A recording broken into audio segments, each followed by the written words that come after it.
Okay, good morning, everyone. Thank you for the invitation to ACP, for inviting me to speak to you today. See, the picture of me you saw there was my pre-lockdown look before I discovered cutting my own hair. So, I'm pleased to see that climate change has been framed as both a challenge and an opportunity for the country and also for the oil and gas sector. We hear a lot, particularly with the ongoing meetings at COP27, about the challenges and problems, and they need to be recognised and responded to. But also by recognising the opportunities that accompany the energy transition, an industry like oil and gas, with its inherent skills of overcoming major and complex engineering challenges, has a significant role to play to help society overcome these challenges. So by embracing the opportunities as well as the challenges, it will help address the mindset that climate change is a challenge that someone else will solve. So I'm here to speak on behalf of IPIECA. We are the Global Oil and Gas Industry Association for advancing environmental and social performance across the energy transition. We were formed almost 50 years ago in response to the creation of the United Nations Environment Programme. So we have 79 members who are international oil and gas companies, including integrated majors, national oil companies, independent upstream companies, service companies, and associations. So this includes our hosts, ACP, Ecopetrol, Geopark, and many other companies that are represented at this conference. And the companies who come together through IPIECA are responsible for around half the world's oil and gas production and a rapidly growing share of renewable energy. We convene subject matter experts in the field of climate, nature, social performance, oil spill preparedness, and sustainability from our membership to share knowledge and develop good practice that is freely available to any company that wants to access it. We use the know-how available through our working groups of subject matter experts as the foundation of our main role in being the primary channel of engagement with the United Nations on environmental and social issues. We have observer status at the UN, underpinned by our core principles that we do not lobby. Our role is to listen and share what we hear in the UN context with our members, and to raise awareness of and promote UN agreements and conventions, and also to provide fact-based information to support the UN in their processes. For example, right now, we have a delegation who are on their way home from COP27, and they were there to observe and to monitor and to participate in side events to share knowledge on a range of topics. In fact, we even had a speaker in the Colombian pavilion earlier this week.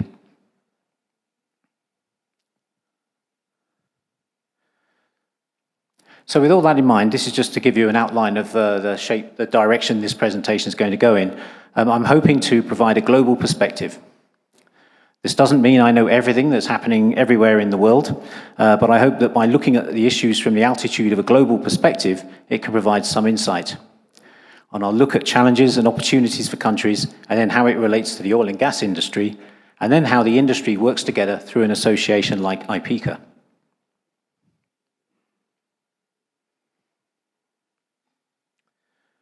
So climate change is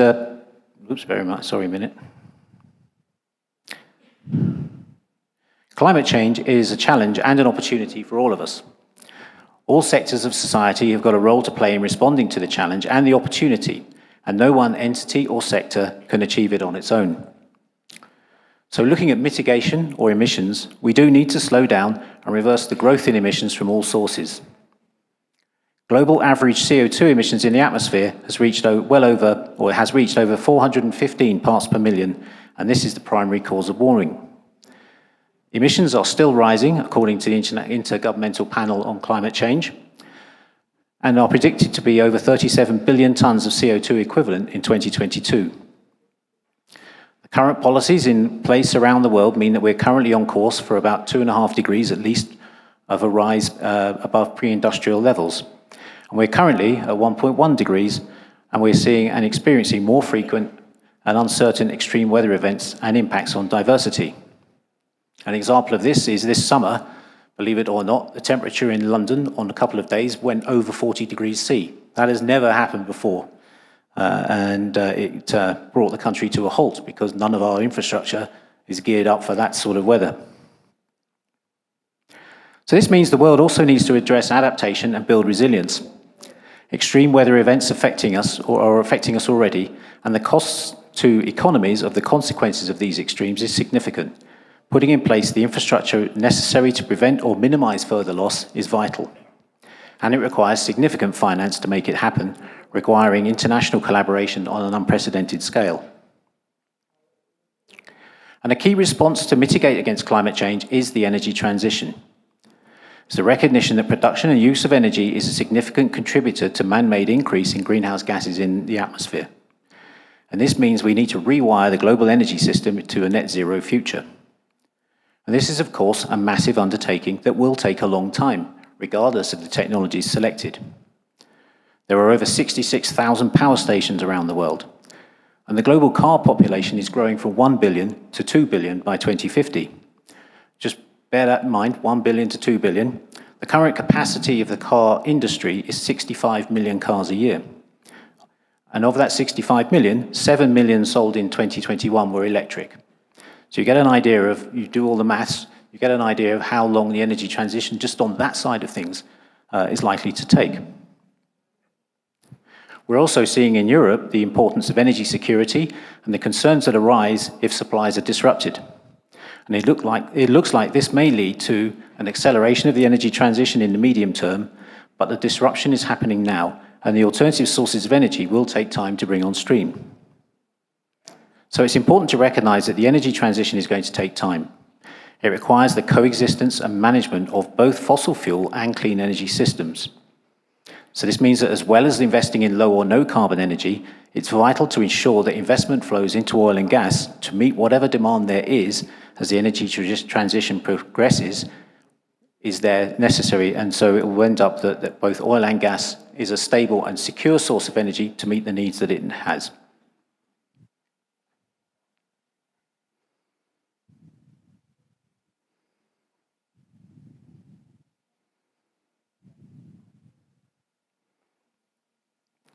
Climate isn't the only issue on top of the world agenda.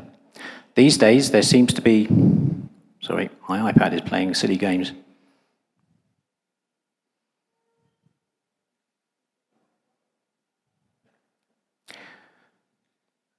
So climate isn't the only issue at the top of the agenda. And these days, there seems to be an increasing list. And I would also like to highlight sustainable development. It's been said that energy is the golden thread that supports sustainable development, and this is not said by someone in the global energy industry. It was Amina Mohammed, who was a Deputy Secretary General of the United Nations. Much of the progress that has been and can be made in achieving sustainable development relies on access and security of supply of modern energy. But a key challenge for governments...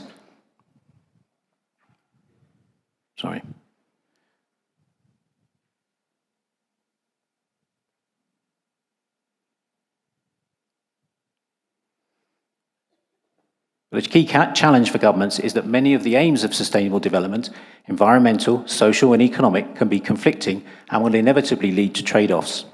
This is particularly the case in countries where the production of natural resources, such as oil and gas, can make a significant difference to economic and social development. So I've spent all my time so far talking about the challenges facing countries as they navigate how to address the trajectory of emissions, adapting and building resilience, while also trying to achieve sustainable development. These are all global issues that countries cannot address in isolation on their own. The United Nations provides a platform for countries to convene to discuss and address issues such as these. Climate change and sustainable development were the subject of the two main global agreements of 2015. The Paris Agreement agreeing to limit temperature rise to well below 2 degrees, aiming for 1.5 through peaking emissions as soon as possible, and then achieving net zero in the second half of this century. And then the 2030 Agenda for Sustainable Development, articulated by the 17 Sustainable Development Goals, covering a broad range of areas including poverty, inequalities, gender, biodiversity, climate, access to energy, justice and world peace. It's an ambitious agenda with what seems to be now a very short timeline. But key to both agreements is a nation-led approach. So instead of top-down targets imposed by countries, we heard an opinion about that earlier on in the first session this morning, there is rightly recognition that each country is in a unique situation and will therefore have unique starting points, endpoints, and trajectories. For both the Paris Agreement and the 2030 Agenda for Sustainable Development, companies have made national commitments to make their contributions to the resolution of these challenging issues. While there is still some way to go, there are processes in place to increase the ambition levels of these commitments built into the agreements, with the review processes or stock takes occurring regularly. The first stock take for the Paris Agreement will be held next year at COP28. And the other key element of these agreements is that they're ratified as global treaties into local law. Looking at the opportunity side of the equation, for governments to meet their commitments, they need to adopt policies that shape markets and behaviours that influence demand for goods, services and utilities. We're seeing energy policies that will shape demand and therefore supplies. So examples include the Inflation Reduction Act in the United States, and in my country, the United Kingdom, it means the end of coal-fired power generation and the end of sales of new gasoline and diesel cars by 2030. There's also regulation on domestic energy supply and insulation in new homes. And they will drive consumer behaviour because it's vital to have the regulation in place, because relying on the voluntary adoption of new alternatives by consumers will be too slow. Ultimately, consumption is the driver of demand, and markets need clear signals from policymakers. But all these provide opportunities and challenges for companies, especially in the oil and gas sector. So looking at the sector, this slide is an example from one IPIECA member highlighting much of what they are doing on their journey to a net zero future. And it looks like they're doing a bit of everything, to be honest.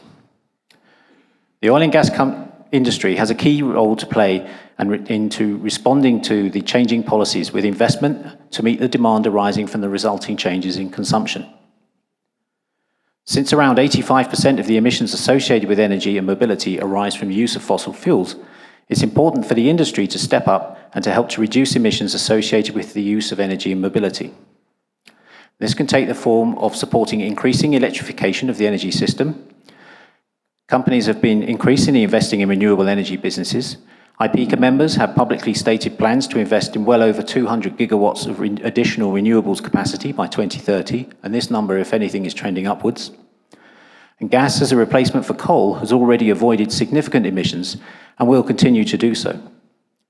According to the IEA, since 2010, the switch from coal to gas has avoided the emissions of 500 million tonnes of CO2 equivalent into the atmosphere.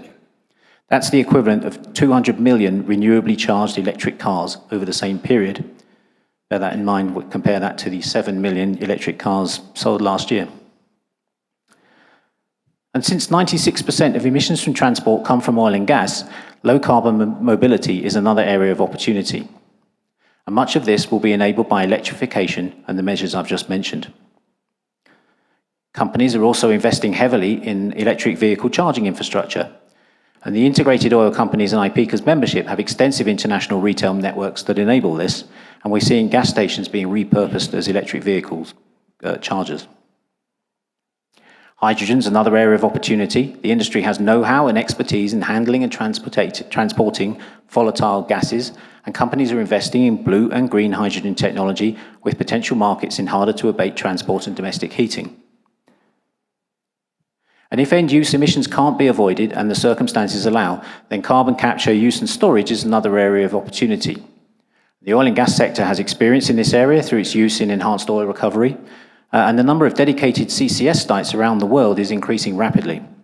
There are currently around 200 sites around the world in various stages of development and operation, with the pipeline of projects growing by over 40% in the last year. And this is a development which has been significantly shaped by national policies.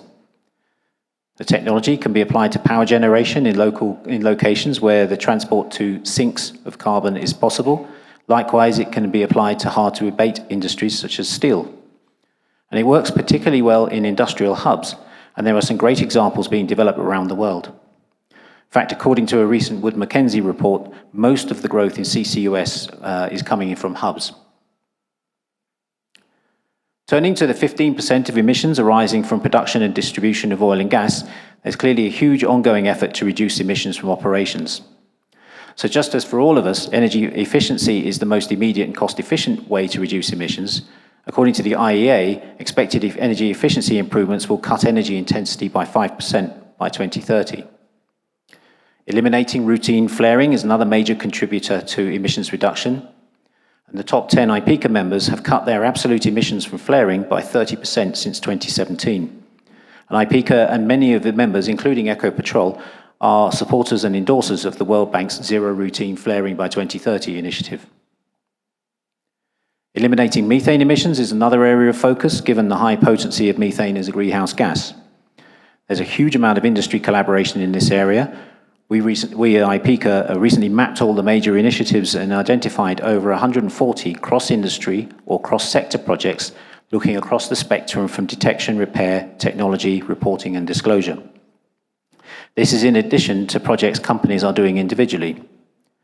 Two of the main global initiatives are the Oil and Gas Climate Initiative and the Methane Guiding Principles. And in fact, this year, OGCI launched an Aiming for Near Zero initiative to encourage the global industry to commit to a zero-tolerance approach to methane emissions. And all this activity is paying off. A recent OGCI report showed that the 12 companies, 11 of whom are IPIECA members, cut their absolute emissions by 40% since 2017. But there's still much to do in this area, and it's a license to operate issue if we want to stay in the gas business. Natural climate solutions through reforestation and afforestation, among others, are an area of increasing activity, and of course Colombia is and will be a leader in this area, I'm sure. I believe this was mentioned by the President at COP27. It's important that natural climate solutions are not seen as a license to emit, which is one of the major stakeholder suspicions about the industry's intentions in this area. Most of the net zero plans from companies that have gone all the way and set a Scope 3 net zero target are relying on natural climate solutions to offset residual emissions that they can't eliminate in any other way. However, I'm looking forward to seeing progress in the area and Colombia at the forefront. There is a great opportunity to lead, as there aren't many countries in the world with substantial forestation opportunities and substantial oil and gas industry in the same jurisdiction. So just as I mentioned that countries can't overcome the challenges or seize opportunities on their own, the same goes for companies.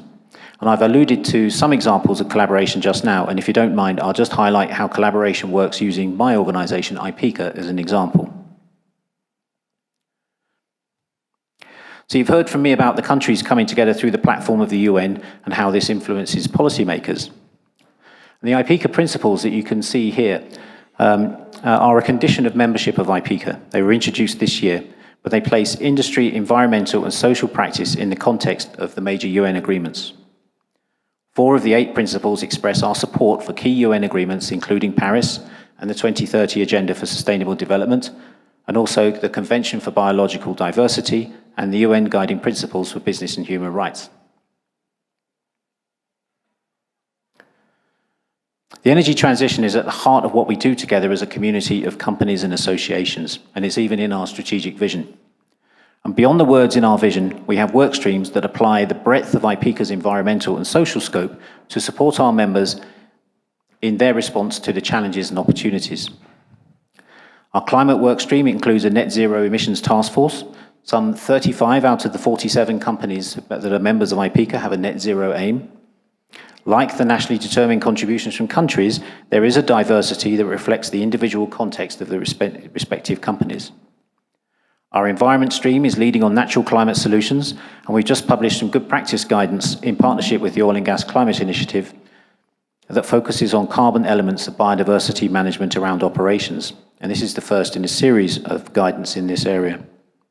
And our social responsibility group is leading our work on the just transition. And this week we've announced that we've just joined the Council for Inclusive Capitalism as a supporter. And the just transition, I think, is going to be a very big area of work for IPIECA and its members, because we need to ensure that there is a full and appreciation and understanding of the importance of the just transition, not just in terms of what we're transitioning from, but also what we're transitioning to. Because frequently, and I think there was a news article in the first speaker's presentation which actually highlighted this, that there's a lot of learning, there's a lot of knowledge and expertise that the industry has in terms of good practice from an environmental and social point of view that can be applied in the other sectors or the other technologies which are being adopted. In fact, you can see a hint that in the document on the slide there in the blue is actually a compendium that maps all the IPIECA guidance on environmental and social issues to other other energy technologies. And you can see from that just how applicable it is. So if you want to learn how to do human rights due diligence, it doesn't just apply to the oil and gas sector, it applies everywhere. And the recent press coverage relating to the Chinese elements in the supply chain are an example of that. And we've also established an alternative energy task force, which will focus on good practice tailored for renewable energy projects. So working together through a platform of IPIECA and other industry associations like our hosts leads to encouragement and sometimes peer pressure to help raise the level of the industry. And part of our role is to highlight challenges and opportunities in response to climate change and sustainability to our membership. So just to conclude, I've highlighted the challenges and opportunities faced by countries, companies and associations in relation to climate change and the energy transition from a global perspective. And wherever we are, we all have opportunities to contribute to the solution. There are many pathways to a net zero future, and all are worth investigating. But the key is to accept the urgency of the situation and facing the challenges and grasping opportunities that will leave a legacy for future generations. And that's me done. Thank you very much.